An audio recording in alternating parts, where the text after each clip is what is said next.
You're listening to the 412 podcast from FBC Mustang in Mustang, Oklahoma, where we take you behind the scenes as we equip the saints for the work of the ministry. I'm Jeremy Davis, your host. Let's get started.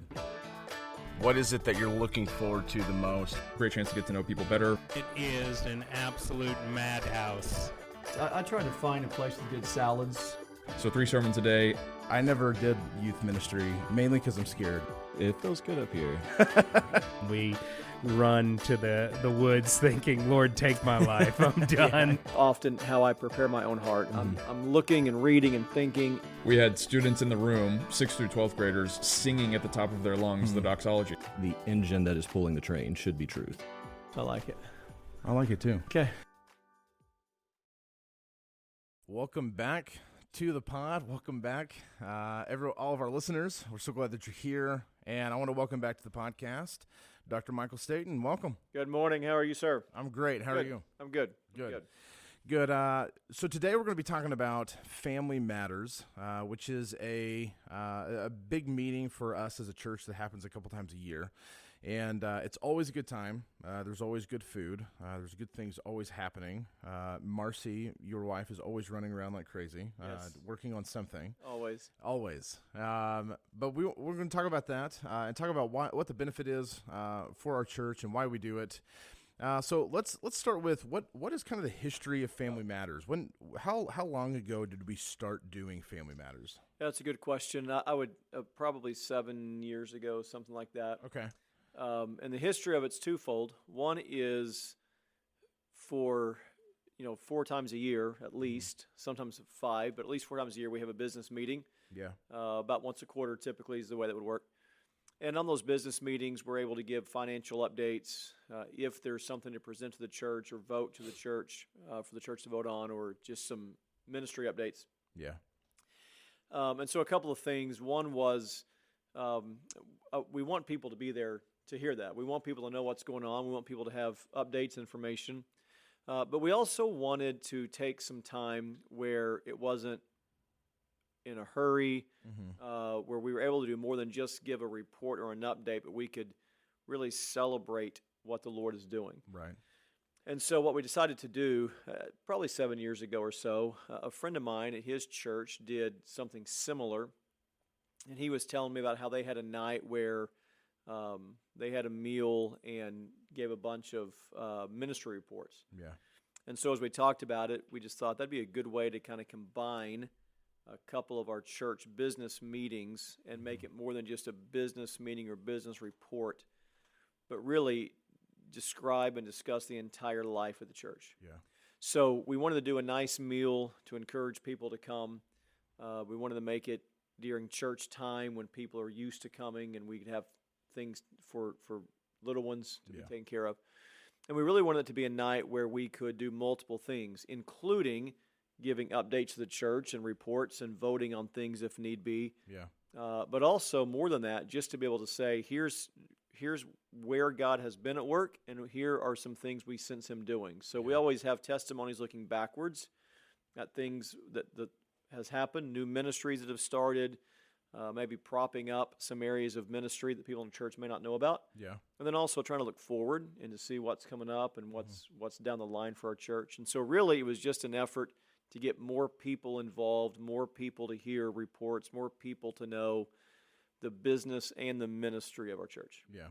Well, and the turnout is always unbelievable. Yeah. It feels like there's too many people in there to even count. Yeah. But Yeah. how many people are normally coming? Yeah. So, we probably have anywhere between, 350 to 400 people. Yeah. That are in the gym on one of those nights. It's as many as we can fit in there. Right. And is that more than a typical Sunday night where they would normally hear that? I assume Well, it's more. so, on most of our Sunday nights, our youth are meeting for Passion. Right.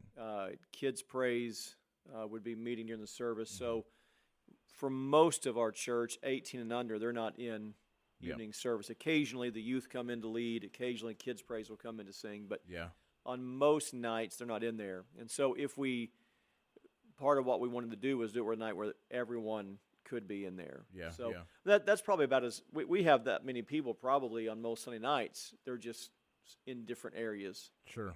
And so it's just a chance, and I think it's important to let our youth hear what's going on in the church. I want them to know other areas of ministry. I don't want our teenagers to ever feel like they're just kind of their own small part of the church. I want them to feel like they're a part of the whole church. Yeah. And this past one, of course, we had one of our teenagers that gave a testimony and did a great job. And often we'll use our teenagers to speak so that they can get a chance to share what the Lord's doing in their lives too. Yeah, and I think it's great to have our young people who are a big part of our church there to witness just the camaraderie that takes place and people Absolutely. enjoying being together and spending time together. And I obviously intentionally the name is Family Matters, Right. because the church family matters, Right. and the things that we do in there matter, but there are also matters of the family that Sure. we're discussing. Well, at our Family Matters, not most recently, but a year ago or so, our church voted to approve, for an example, an adoption scholarship fund. Mm-hmm. And so we talked about the heart behind that of when members of our church are adopting or even just going through the process of adopting. Yeah. A lot of expense involved in that. We want to support them, not just emotionally and spiritually and in prayer. We want to support them financially. Yeah. So our church, we presented that. Our church on that night at Family Matters voted to establish an adoption support scholarship fund. Mm-hmm. And I think it was great that all of our church got to hear that, not just the adults. I Yeah. want the children to know that we're supporting families who are adopting. I want our teenagers to know that that's something we care about. So Right. even though they themselves may think, well, this is adult stuff, well, it's really the whole family Yeah. that needs to hear that and needs to know. I think part of training young people to one day be older people in the church Yeah. is let them see how things work and why things work and hear testimonies that are in areas they're not directly a part of. So they have a heart and appreciation for the whole church. Yeah, I agree with that. And I think it's a great demonstration right there in front of everyone. And obviously, we're always having a really good time. There's always funny stories to tell sure. and things like that. And we're going to cut to two interviews that took place. These are two interviews that you led during our most recent Family Matters. And I think they're important interviews for the church to see and hear. And the first one is a discussion between all of our pastors' wives and what went on during our pastors' retreat. And I think it's good for the church to see our wives, the friendship that they have, and the support that they are to us in sure. ministry and the way that they're involved in church ministry and things going on. I think it's important for the church to see that we do take our marriages seriously. Right. Those are things that are important, and we want to enrich those because, if the ministry in our home is not strong, the ministry in our church will not be strong.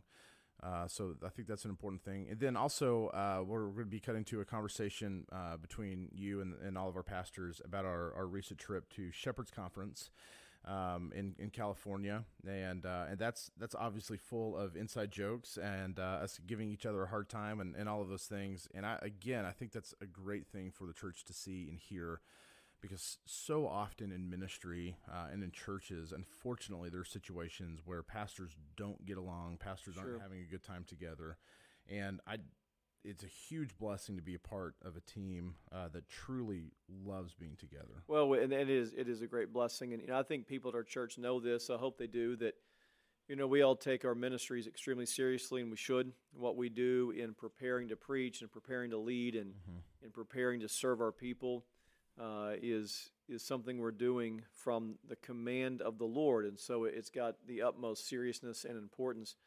At the same time, when you can do serious work with brothers you love, it is all the more joyful. And so, one of the things I love is that when we're meeting on a weekly basis and we're talking about issues of doctrine or trying to live out biblical things in complicated situations, there's an appropriate level of seriousness and sobriety as we gather around the table each Monday morning in staff meeting to work and study the scriptures, to apply them and live them out.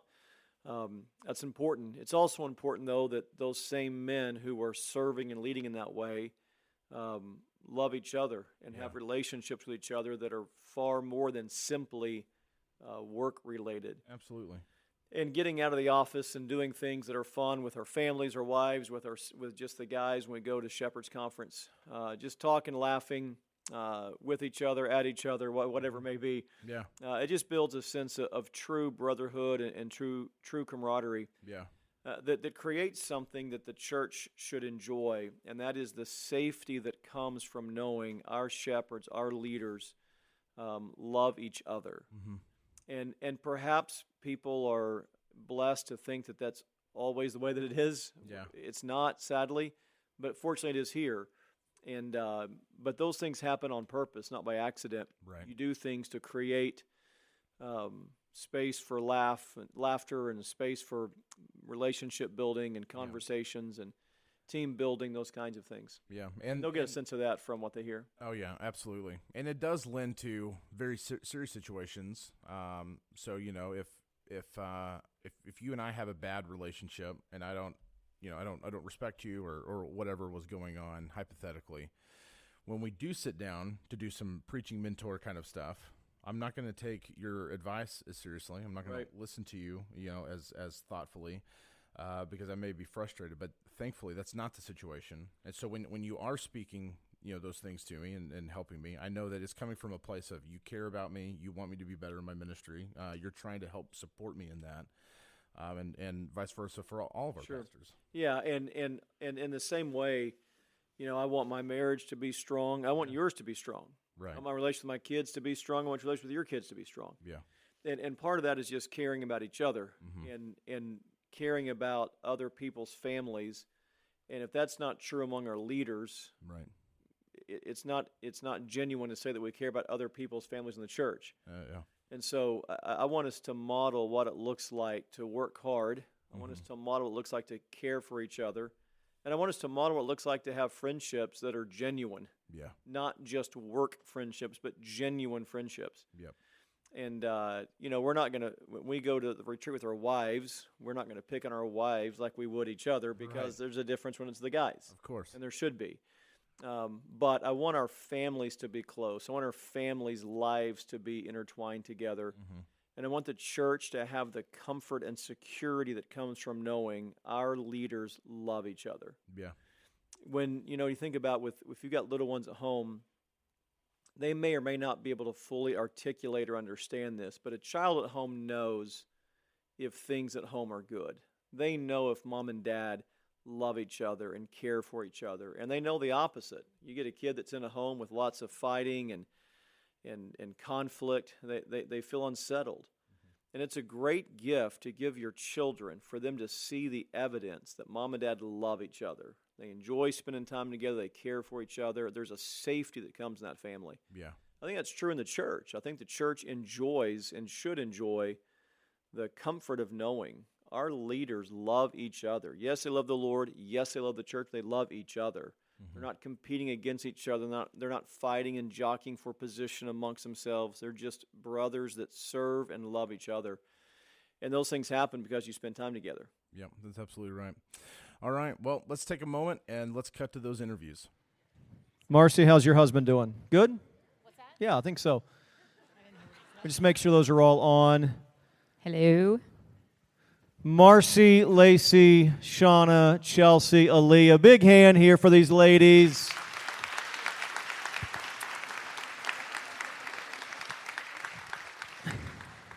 I'm down about a quarter of an inch here, but we're doing fine. So one of the things we do in January is we do a retreat with our pastors and pastors' wives. And in that retreat, part of that is Bible study, part of that is planning, part of that is just team building. We try to accomplish all these different things. We do Bible study as a big group, and then at other parts of it, just the men are meeting while just the ladies are meeting. And we also have some fun too. So what I want to do is, let me just kind of throw it out there. Let's start with the times where we're all together in Bible study. Just one of you, if you would, anything stand out to you about what we studied or what you just thought? How were you blessed by the time together we spent studying the Bible? Did you hate it? What? Just give us, let's start there with our time, all of us together in Bible study. Well, this year specifically, we talked about the end times, and that was not something we had discussed before in that format. And I got to learn a lot, but I also got to see the study that Marcy had put into it, the copious amounts of notes and just preparedness that she had, and that was just an encouragement to me. Well, so when the ladies were meeting, you're leading through that, what made you want to do that theme? I usually just teach them whatever's burning on my heart at the moment. And so that had been the year before we did parenting. And it had just been something that I had been studying myself at home and studying through a couple of books by some trusted authors. And I thought, I wonder if the girls would like this. And so I just wrote out a couple of sessions, and that's how that came to be. But we studied what happens to us as believers when the Lord comes back, or after we're raptured out, the church is raptured out. What happens to non-believers? What are the crowns? What are the rewards? And so we just walked through all the end time stuff. What about when the guys were with when it's the ladies and the guys together? Somebody want to say a word about what we studied there and how that was? Yeah, we usually go through a letter that's typically encouraging. And what I love about it is we end up actually discussing a lot of you all in a very positive way. It's encouraging. And so, it'll be like, who's someone in your life, or who's someone that serves in youth that's an encouragement to you, or is helpful to you, or has walked alongside you through something. And then we're all just throwing out names of you guys. And so I love that part, and it just reminds me how blessed we are to be at this church. Anything else from either way, just the girls' study or the combined study? I would just say, if Marcy they say she's going to teach a class, you need to take it. Women, you will learn so much from her. We learned so much about the end times in just a short amount of time. She's hilarious. She makes it down to earth for you, and it's a wonderful time. We have some fun also. Last year, we didn't go bowling this year, did we? We went bowling last year, guys against girls, and one of our ladies beat their husband. What lady beat their husband last year? That was Chelsea. That was Chelsea. Chelsea, are you a good bowler? Yeah, I don't either. But that's how bad Jeremy is, right? Bowler. Yeah. This year, we did laser tag this year. Who won? Anybody do well in laser tag? Me and Marcy were terrible. Jeremy won laser tag. I think his nickname was Moose, right? Yeah. Aaliyah, favorite part of just the whole group being together at our retreat? Game night. Game night, okay. Talk to us about game night. What's the name?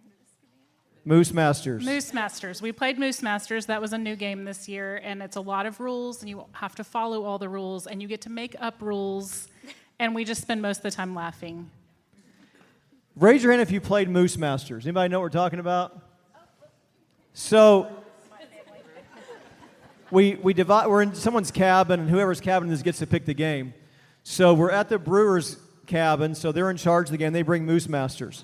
And Aaliyah says, I'm not going to explain the game to you until we're just already playing it, which to me feels like a real disadvantage for the rest of us. But once we played it, it made perfect sense. I was more mad at Jeff LeDuc during that game than I've ever been in a human being in my life. Wasn't he the one that did the turnaround deal? Yeah, I was. That was a problem. But we laughed. I have something in the back of my head that when I laugh really hard hurts. I should probably get that checked out. About twice a year I laugh that hard, and one of them was during Moose Masters. Chelsea, favorite part of us being together? Probably just getting to spend time with people. I feel like we're always doing so many other ministry aspects that we don't get all together uninterrupted time that often. And I'm surprised by how much deeper the relationships can go that quickly. It's just a few days that always go by so fast. But I always leave just so grateful for all of these ladies and all of their husbands, and feel really blessed to come home and refreshed to jump back in. Shauna, just a thought or memory about the group being together? I was going to say what she just said. But it is nice to be able to get together. You guys are together every day. And like you said, we are doing our different ministries with our husbands and stuff. So that is nice to be able to share and just build off each other and encourage each other. Lacey, same question. Anything coming to mind? Nothing too specific. They've kind of touched on it already, but we also get to just have fun together. Like, we've gone and got pedicures together. They've gotten pedicures, gone on walks, hikes, all the things, and those are just things we don't get to do together at home. Just to clarify, the pedicures is the girls. We're not, that's not like all together, all right? You got to draw the line somewhere. Marcy, anything coming to mind about what you enjoy about it? Well, where we stay, we go to Branson to this place, and you have to call a shuttle to come get you to go to things. And so the shuttle picks up all the couples, so we're all on the shuttle. And those are my favorite parts, is when we're all on the shuttle, you know, getting car sick, and because Branson is very hilly and turny. And we almost died one time. Our shuttle slid. This was last year, and it was icy. And, you know, it was drama, because we were like, "Wah!" And we were like, the entire staff is going to get wiped out. What are you guys going to do? No, someone will pick up the slack. But those are just fun. We just laugh and make fun of each other. And That's on the agenda, make fun of each other. It's always a highlight. Well, I do want to say that one of the joys of my life is not just being on a church staff, but working and serving with people that you love and serving with people that challenge you, that you want to challenge them, and that you know at the end of the day, everybody's on the same team. And it should be that way everywhere. It's not that way everywhere, but by the mercy and grace of God, it is absolutely that way here. And we have such a great time together. And I'm thankful for each of your ladies here, the ministries you have, along with the ministry of supporting your husbands and all that you do for our church. So we're so thankful for you, and we'll look forward to laughing at each other here in a few months again. So thank you, guys. Give them a hand.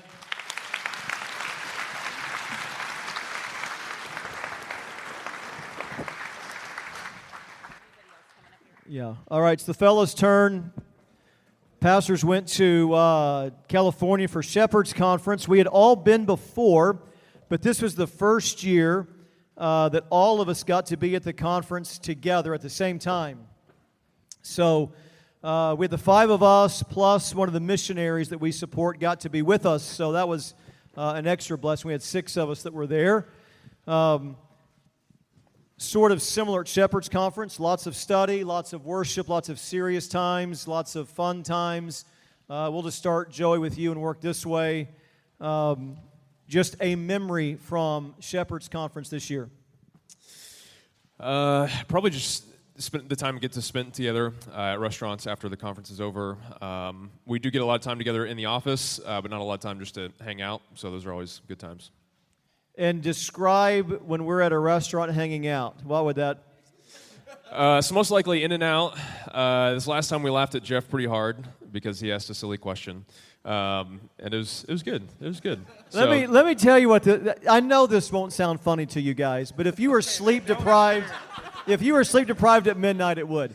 So it's the last night. We've heard 8,000 sermons by that point. We're exhausted. Our brains are exhausted. We're at In-N-Out last night together and talking, laughing, telling stories. And we've got a guy from our church here who's at TMS, Jerry Cherian, dear man. And he had gone and bought some cookies to bless us with on the last night. And so we were talking about that. Joey had them, and he was telling the guys that Jerry bought cookies for all of us, and it was very nice of him to do. And out of nowhere, Jeff asks, "Are they assorted?" It was who cares if the cookies are assorted? Are there different kinds, or are they all the same? Who cares? Attention to detail. It was a gift.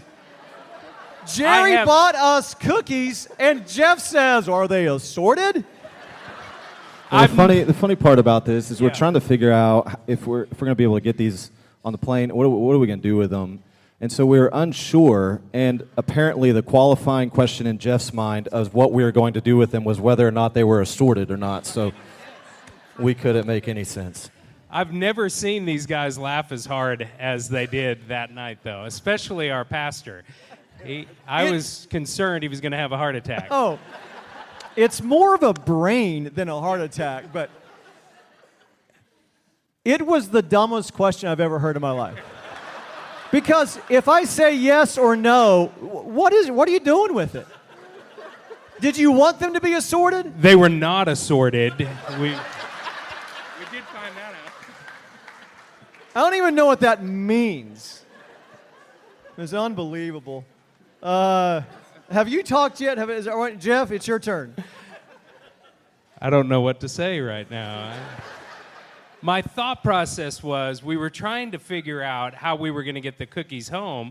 So in my mind, I was like, if it's a favorite cookie, like, I'll make a way. I'll make a way to get it. But if it's just a regular plain cookie, then no. He wanted you to share about the conference, like that's. But you're no, that dominated. That dominated the entire conference. So, what's something you liked about the conference? I always enjoy the singing. It's just incredible just to hear over 3,000 men singing at the top of their lungs. Is always a powerful, powerful time. The breakout sessions were excellent.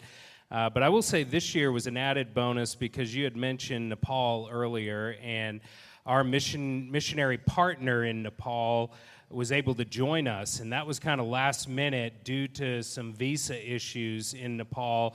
And he and his wife were pretty down and pretty discouraged, and just to be able to spend time with them was powerful. Kimberly was there for a little bit when she dropped Ben off, and then when she picked up, and just having that time together and seeing his countenance change and the blessing that he had during that week was a true encouragement to me. And he also wondered if they were assorted cookies, too. I think that was the look he had on his face, anyway. He asked me what I'm doing hanging out with you, but I don't know. Jeremy, something about the week you enjoyed? I really enjoyed the cookies, although they weren't assorted, but they're great. Now, I always enjoy, the music is a highlight. It's unique, it's different to have that many men in one room singing together, for everyone there to be ministry focused and singing and being equipped for those things. The preaching is always phenomenal, but I always enjoy just kind of the brotherhood that it creates, and the time we get to spend together. This year, Jeff and I flew in a little bit early. There was a trail I wanted to hike just north of Burbank where we were at, and so we went and did that, and it was a great time, really good, just to spend that time outdoors and start the week that way. And Michael didn't know that I was big into hiking. Michael wasn't invited to go early to go hiking. I said, why are they not flying with us? And they said, well, they're going hiking. And I said, who's going hiking? And apparently Jeff and Jeremy are going hiking. So Michael's going next year. I hope you'll have a great time. I've got it booked. So we took a picture together as the sun was setting up at the top of the mountain. It was glorious. It was a wonderful time. It was 10 a.m., bro. Stop lying. Before you share, on the way home, so they went early to do this little, whatever they do, hanging out together. Were you invited to go hiking? No. Joey, were you? You were invited? Yeah. I feel like they were. Did you know that cookies were not assorted, John? So, on the way home, one of these yahoos figures out that the house for the Wonder Years is right there nearby where we were. Raise your hand if you've seen the Wonder Years. Can you picture the house on the Wonder Years? So, on the way home, me and Jeff and Joey are in the car, while these two guys are in a real-life driveway where people live. It's the house for the Wonder Years. But someone lives there. This isn't like a back studio lot. It's a real house.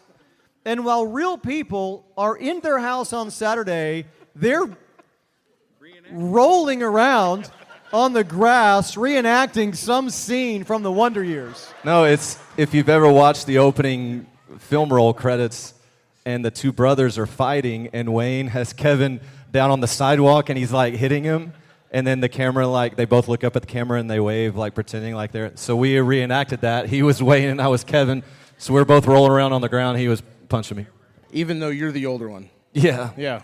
But yes. I've never seen the Wonder It Years. was honestly a bucket list thing for me to see this house. Yeah, it was a lot I of look fun. out on the yard and I said, Jeff, what are they doing? They are in someone's yard rolling around. I'll send you the picture. Just text me. Yeah, I can get you the picture. Besides that, something you enjoyed. That was what I was going to say. This is the first time that all 5 of us have been at Shepherd's together. So now we just got to make fun of Jeff in person instead of just behind his back when he wasn't there last year. But I enjoyed the getting to all be there at the same time because I'm the newest one to come into Shepherd's.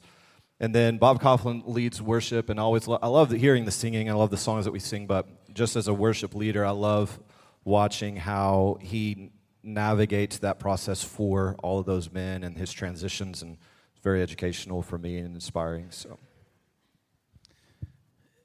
Anything, we've made a little bit of fun of Jeff. We made fun of me. We made fun of them. No one has said anything about Joey. No one has. Did Joey not do anything worth getting picked on? Not that I recall, no. So I really no. Jeff, you want to... So I overslept, you may have heard. And that's really all there is to report. I think that covers it. So you were staying with Jeremy. Jeremy's down, we're on the lobby, and Jeremy's like, when I left the room, Joey was asleep, to which me and Jeff had flashbacks. Because about 7 years ago, young Joey overslept. And me and Jeff were like, oh, he's not waking up. So take it on. Jeremy, you go upstairs. Well, they start making the whole thing, and I'm like, okay. Joey's like, you're not even 30 yet, are you? I'm like, he's a grown man. He's not going to oversleep. So I'm like, okay, I'll go check. But I knew I would open the door, and lights would be on. He would be getting ready to walk out. I'd miss him in the elevator, something. I open the door, and it's pitch black. And Joey and I both have kids at home, so he brought a noise machine, which helps you sleep. Noise machine is running. He's asleep. So I walk in. I'm like, Joey. And he's like, what? I go, we leave in like 5 minutes. He goes, are you serious? So he grabs his phone because I don't think he believed me. And which rightly so, because this has happened to him before. But yeah, then he jumped out of bed and was down in like 10 minutes. And what's going through your mind, Joey? I was sleeping great. So currently or at that time?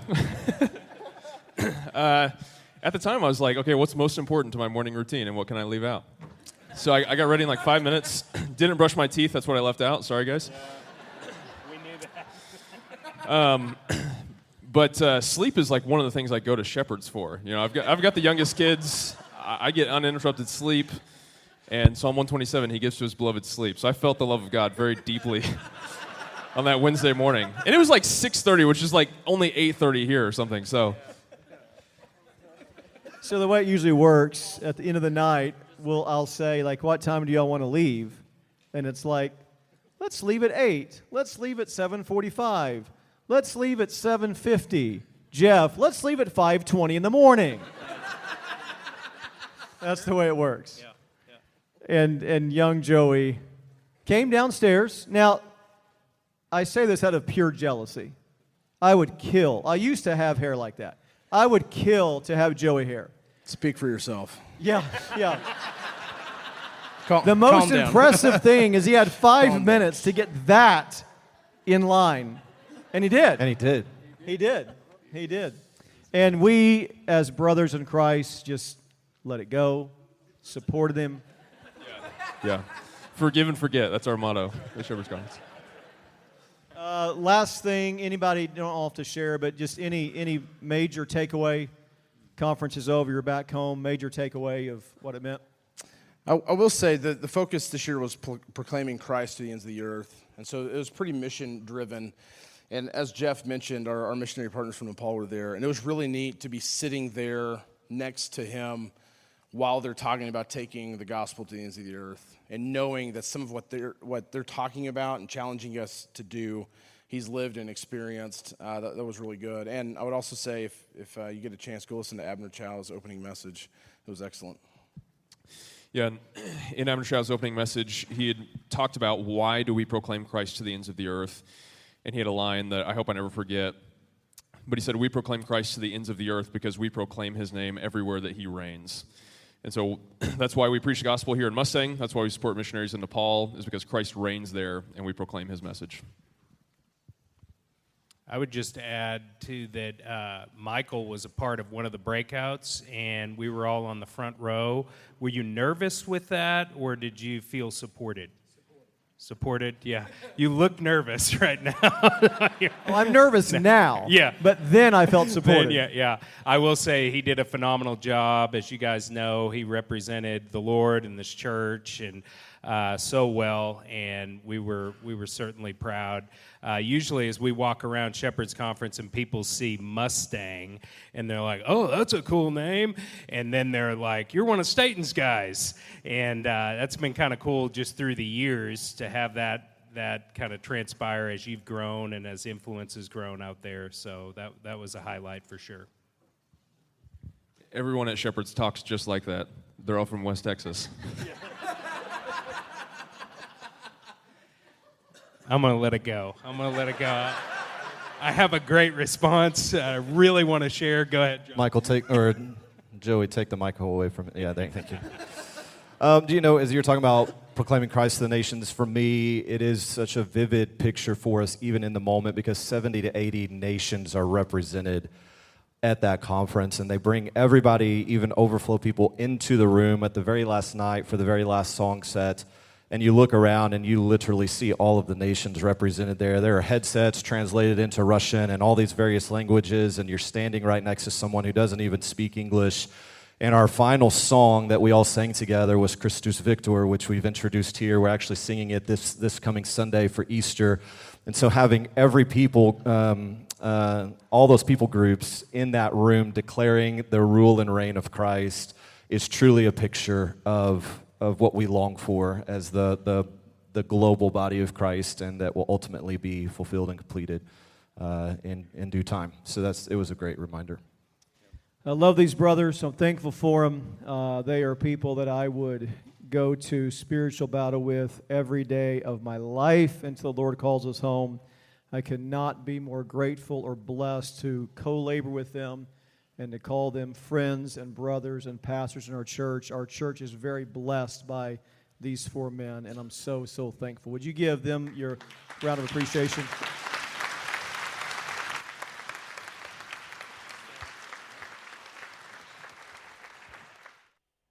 All right, well, if you've never been to Family Matters, that is a bit of a preview of what goes on.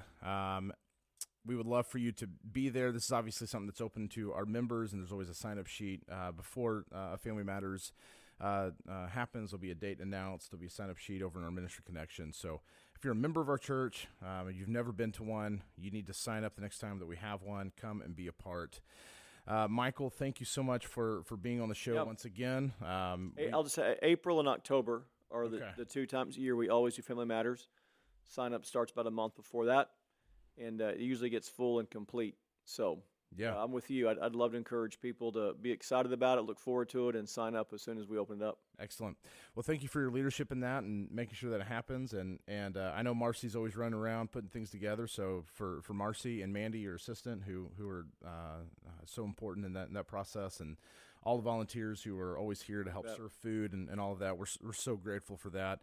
And for everyone who helps stack chairs and tables and all those things when it's over. Yeah, all of it. Yep. It's always a great time. So, well, Michael, thanks for being on the show. And thank you, listener, for joining us once again for the 412 podcast. We'll see you next time. This podcast is made possible by the members of First Baptist Mustang. This podcast is produced by John Osmus, our Director of Media, artwork by Olivia Travis, Director of Communications, and music by Pastor John Brewer, Worship Pastor here at FBC Mustang. For more information about First Baptist Church in Mustang, you can go to fbcmustang.org. Thank you for joining us for another episode of the 412 Podcast.